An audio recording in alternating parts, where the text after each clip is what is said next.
नमस्कार दोस्तों, कैसे हैं आप सब। आशा और उम्मीद है कि आप सारे लोग स्वस्थ होंगे, मस्त होंगे और अपनी तैयारी भी जबरदस्त तरीके से कर रहे होंगे। प्यारे बच्चों, जैसा कि आपको पता है कि यूपीएसआई की एक शानदार सी वैकेंसी आ चुकी है और उम्मीद करता हूं कि आप सारे के सारे बच्चे यूपीएसआई जिनका भी टारगेट है वो सारे के सारे बच्चे बिल्कुल बेहतरीन तरीके से अपनी तैयारी में लग गए होंगे। मेरे प्यारे बच्चों, यूपीएसआई बहुत साल के बाद आया हुआ ये वैकेंसी है और किसी भी कीमत पे अगर आपका सपना है उत्तर प्रदेश में दरोगा बनने का, एसआई बनने का, तो मेरे प्यारे बच्चों किसी भी कीमत पे ये मौका आपको गंवाना नहीं है, क्योंकि ऑलरेडी आपको पता है कि काफी टाइम के बाद ये वैकेंसी आई है। तो जब भी ये वैकेंसी आती है पूरे एकदम जो है ना जी जान से आपको इस वैकेंसी की तैयारी में लग जाना चाहिए, जिससे कि आप जो है ना अपना सपना पूरा कर पाए एसआई बनने का उत्तर प्रदेश के अंदर। ठीक है, उसमें एसएससी वाला आपकी क्या सहायता करेगा उसके बारे में बात करते हैं प्यारे बच्चों।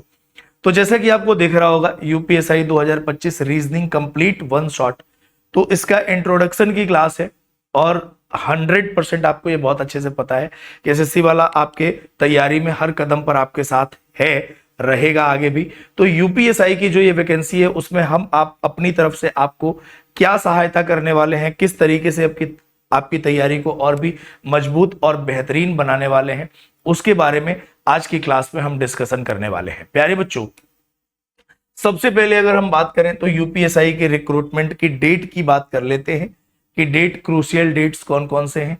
तो आपको पता है प्यारे बच्चों कि जो ऑनलाइन आवेदन करने की तिथि है, मतलब कि जो ऑनलाइन डेट है जब से रजिस्ट्रेशन आपके स्टार्ट होंगे, वो है 12/8 से लेकर 11/9/2025 तक, 11 सितंबर 2025 तक अंतिम डेट है इसका। तो आपको अंतिम डेट तक इंतजार नहीं करना है, बल्कि आपको जो है ना फॉर्म भर देना है जल्दी से जल्दी। अभी तक आपने भर भी दिया होगा, है ना।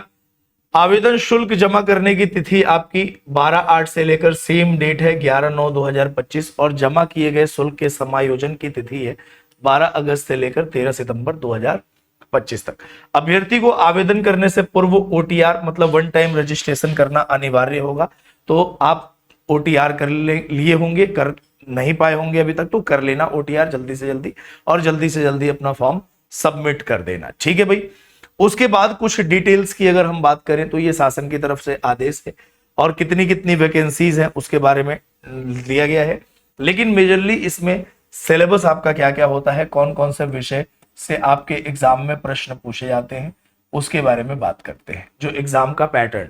ठीक है, तो सबसे पहले बात करें कि सेक्शन 1 में आपकी हिंदी आती है और 40 प्रश्न हिंदी के होते हैं 100 नंबर के।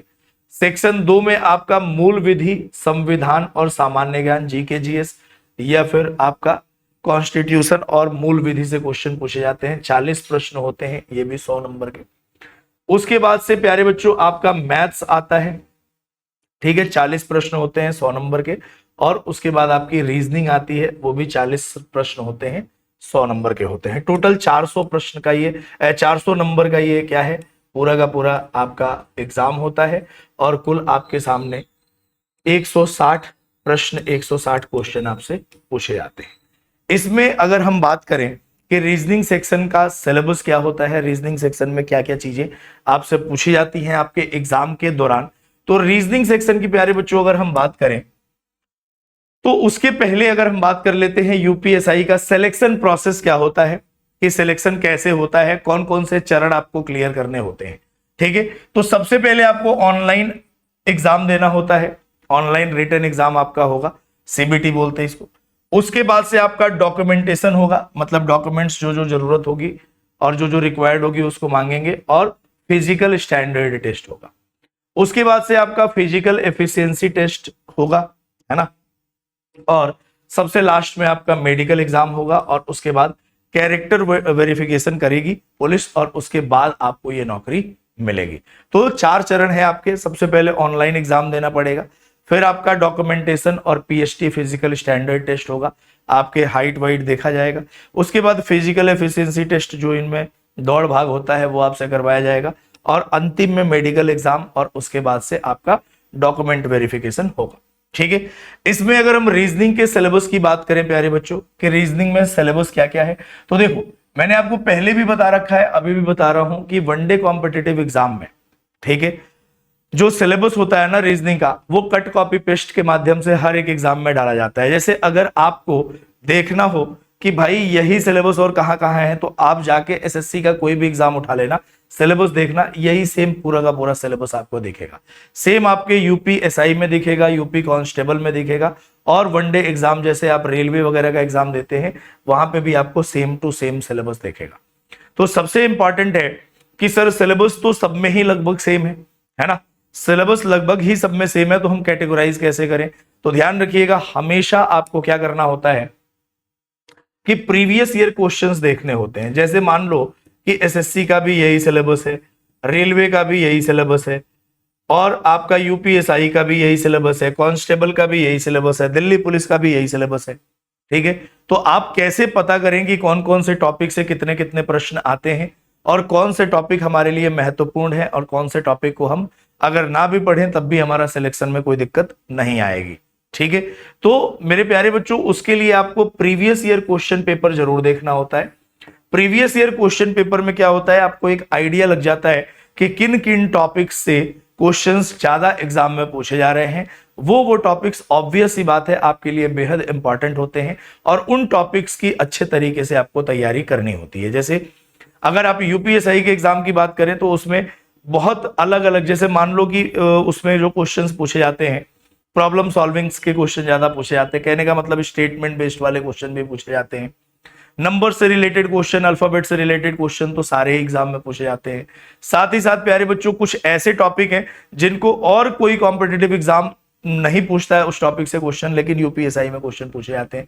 जैसे आपका क्यूब एंड क्यूबॉइड टॉपिक हो गया, उससे एसएससी के एग्जाम की अगर बात करें तो वहां क्वेश्चन नहीं पूछे जाते, रेलवे में भी क्वेश्चन नहीं पूछा जाता, लेकिन यूपी में क्वेश्चन पूछ लिए जाते हैं। तो इन टॉपिक्स को आपको अच्छे तरीके से पढ़ना है, अच्छे तरीके से समझना है, सारी की सारी चीजें। ठीक है भाई, और उसमें आपको सबसे ज्यादा फायदा करेगा प्रीवियस ईयर का क्वेश्चन बैंक, कि अगर आप प्रीवियस ईयर क्वेश्चन पेपर उठाते हैं तो आपको ये आइडिया लगेगा कि कौन कौन से टॉपिक हमारे लिए इंपॉर्टेंट है बहुत ज्यादा। जैसे यहां पढ़ोगे visual memory, discrimination, analogy, similarity, differences, space visualisation, observation, तो बहुत सारे ऐसे टॉपिक होंगे जिनको अलग अलग स्पेसिफाई करना पड़ेगा। जैसे सिमिलैरिटीज की अगर हम बात करें तो लेटर की सिमिलैरिटी होती है, नंबर की सिमिलैरिटी होती है, फिगर की सिमिलैरिटी होती है, तो ऐसे तमाम प्रकार की सिमिलैरिटीज है। लेकिन सिमिलैरिटीज लिख दिया तो कौन सा इंपॉर्टेंट है वो जानना आपके लिए ज्यादा जरूरी है। वो कैसे पता चलेगा? प्रीवियस ईयर से। ठीक है, उसके बाद अगर हम बात करें, जैसे मान लो कुछ टॉपिक डायरेक्टली लिखे गए हैं यूपीएसआई में, जैसे लॉजिकल डायग्राम्स है, तो लॉजिकल डायग्राम्स में आपका वेन डायग्राम टॉपिक भी आता है, सिलोगिज्म भी आता है, ठीक है, फिगर सीरीज भी आती है, डायग्राम बना के लॉजिकली उसको सेट करते हैं हम। वर्ड फॉर्मेशन से क्वेश्चन आते हैं, शब्द के निर्माण से सवाल पूछे जाते हैं, लेटर और नंबर के सीरीज से क्वेश्चन पूछे जाते हैं, लेटर की सीरीज भी होती है, नंबर की सीरीज भी होती है, उससे रिलेटेड।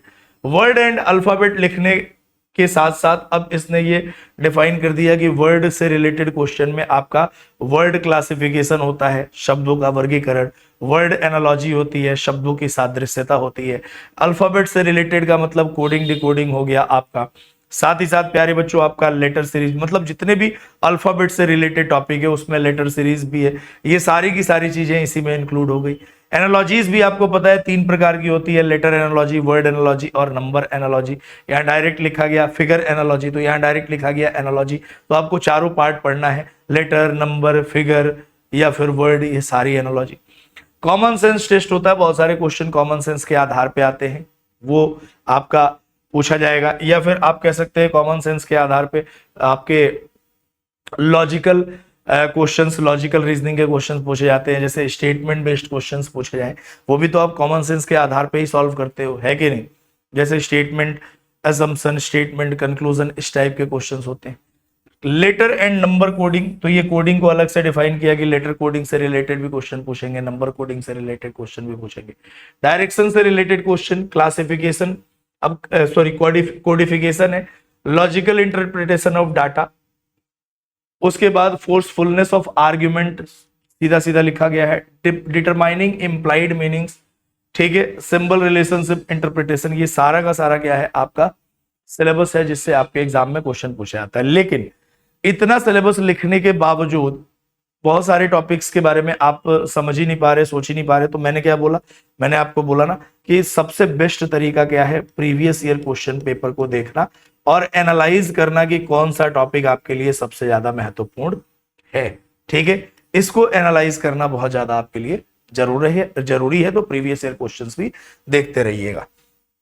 अगर हम बात करें प्यारे दोस्तों कि हम आपको इसमें किस प्रकार की सहायता कराने वाले हैं इस तैयारी में, तो ये ज्यादा इंपॉर्टेंट है, ज्यादा जरूरी है, उसके बारे में बात कर लेते हैं। अगर मैं बात करूं रीजनिंग टॉपिक की, तो रीजनिंग में प्यारे बच्चों आपने सिलेबस देखा, और मेनली अगर हम बात करें तो वर्बल रीजनिंग होता है।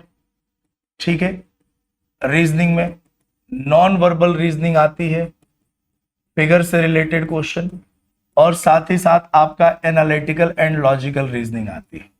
एनालिटिकल एंड लॉजिकल रीजनिंग आती है, इससे एग्जाम में क्वेश्चन पूछे जाते हैं।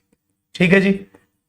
अब verbal reasoning, non verbal reasoning, analytical and logical reasoning में सारे के सारे जो भी टॉपिक्स सिलेबस के अंदर आपने देखे वो सब इसी में इंक्लूड रहता है। ऐसी रीजनिंग जिसमें भाषा दी गई हो उसको वर्बल रीजनिंग बोलते हैं, ऐसी रीजनिंग जिसमें भाषा ना दी गई हो उसे हम नॉन वर्बल रीजनिंग बोलते हैं। भाषा ना दी गई हो का मतलब सिंपल क्या होता है, फिगर से रिलेटेड क्वेश्चन पूछना। एनालिटिकल और लॉजिकल रीजनिंग में क्या आता है, बड़े बड़े क्वेश्चंस आते हैं, स्टेटमेंट बेस्ड क्वेश्चंस आते हैं, सिटिंग अरेंजमेंट, पजल से रिलेटेड क्वेश्चंस आते हैं, वो एनालिटिकल रीजनिंग। क्योंकि एनालिटिकल का मतलब होता है सवालों की जो लेंथ होती है वो लंबी होती है, ब्लड रिलेशन, पजल, इस टाइप के क्वेश्चंस एनालिटिकल रीजनिंग में आते हैं। लॉजिकल रीजनिंग में स्टेटमेंट से रिलेटेड, कथन से संबंधित सवाल आते हैं, जैसे आर्ग्यूमेंट पूछ ले, एजम्पशंस पूछ ले, कोर्स ऑफ एक्शन पूछ ले, कार्यवाही पूछ ले, ऐसी बहुत सारी चीजें होती हैं जो लॉजिकल रीजनिंग में आती है। अब सर इस टॉपिक, सारे के सारे टॉपिक्स को हम कैसे पढ़ना स्टार्ट करेंगे, तो मैंने आपसे बोला कि मेरे प्यारे बच्चों आपको रिकॉर्डेड फॉर्म में ये सारा का सारा टॉपिक मैं पढ़ाऊंगा, रिकॉर्डेड फॉर्म।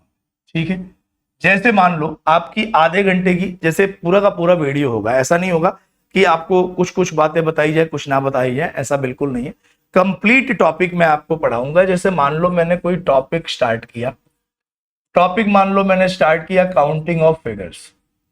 ठीक है जी, counting of figures topic start किया, तो काउंटिंग ऑफ फिगर्स में आपको पता है ट्रायंगल से रिलेटेड क्वेश्चन पूछे जाते हैं, स्क्वायर से रिलेटेड पूछे जाते हैं, रेक्टेंगल से रिलेटेड पूछे जाते हैं, रेक्टेंगल के बाद स्ट्रेट लाइन से रिलेटेड क्वेश्चन पूछे जाते हैं, स्ट्रेट लाइन के बाद आपका सर्किल से रिलेटेड क्वेश्चन पूछे जाते हैं, डायगोनल से रिलेटेड क्वेश्चन पूछे जाते हैं, डायगोनल के बाद आपका क्यूब से रिलेटेड क्वेश्चन पूछे जाते हैं, क्वाड्रिलेटरल से रिलेटेड क्वेश्चन पूछे जाते हैं, है ना, पैरेललोग्राम से रिलेटेड क्वेश्चन पूछे जाते हैं। ऐसे तमाम पार्ट से आपसे क्वेश्चन पूछे, सेमी सर्किल से रिलेटेड क्वेश्चन पूछे जाते हैं, ऐसे तमाम पार्ट से आपसे क्वेश्चन पूछे जाते हैं। ठीक है, अब सर ये पूरा का पूरा टॉपिक एक क्लास में पढ़ाने में कम से कम 6 से 8 घंटे का टाइम लगेगा इस पूरे टॉपिक को पढ़ाने में। और 6 से 8 घंटे चलो मैं तो पढ़ा दूं और ये वीडियो अपलोड हो जाए, लेकिन 6 से 8 घंटे की लंबी वीडियो को आप भी नहीं देखते। ये बात जो सत्य है वो है कि आप भी क्या करते हो, बहुत लंबी वीडियो नहीं देखते हो।